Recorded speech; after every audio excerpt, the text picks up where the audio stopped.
नमस्ते, प्रणाम, स्वागत करती हूँ अपने यूट्यूब चैनल पर। आप सभी लोग के सामने एक बहुत सुंदर कजरी गीत सुनाने जा रही हूँ। आप लोग सुनिएगा और कमेंट बॉक्स में बताइएगा हमारा गीत कैसा लगा।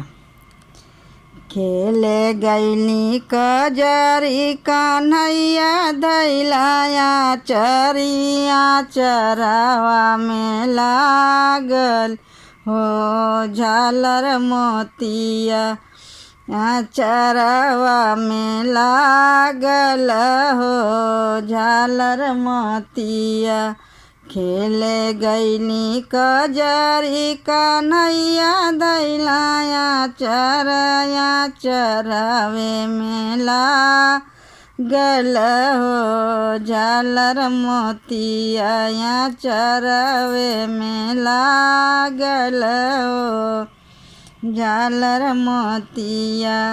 माई पूछे बेटी से नायन से ढूंढे आसिया कहाँ हो बेटी पवालू हो झालर मोतिया कहाँ हो बेटी पवालू हो झालर मोतिया।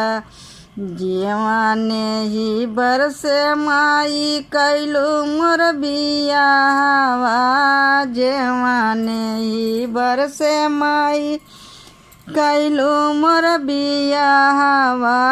उहे दिहला झालर मोतिया ना उहे दिहला झालर मोतिया ना।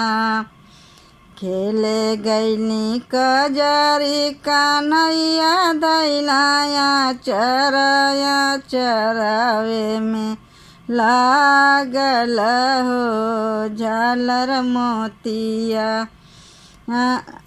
चरावे में लागल हो झालर मोतिया।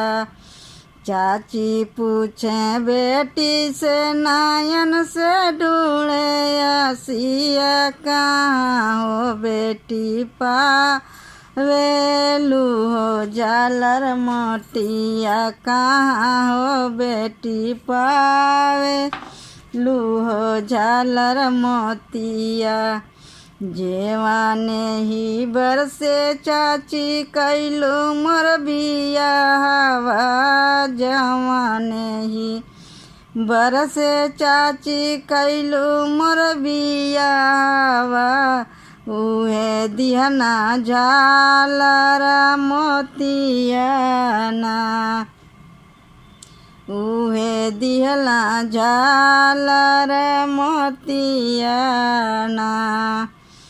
खेले गईली कजरी कन्हैया धैलाया चरावे में लागल हो झालर मोतिया चरावे में लागल हो झालर मोतिया। भाभी पूछे ननद से नायन से ढूंढे आसिया कहाँ हो नंद पवालू हो झालर मोतिया कहाँ हो ननद पवालू हो झालर मोतिया। जवाने ही बरसे भाभी कैलू मोर बियावा जवाने ही बरसे भाभी कैलू मोर बियावा। उहे बर देला झालर मोतिया उहे बर दियाले झालर मोतिया। खेले गईली कजरी कन्हैया धैलाया चरावे में लागल हो झालर मोतिया चरावे में लागल हो झालर मोतिया।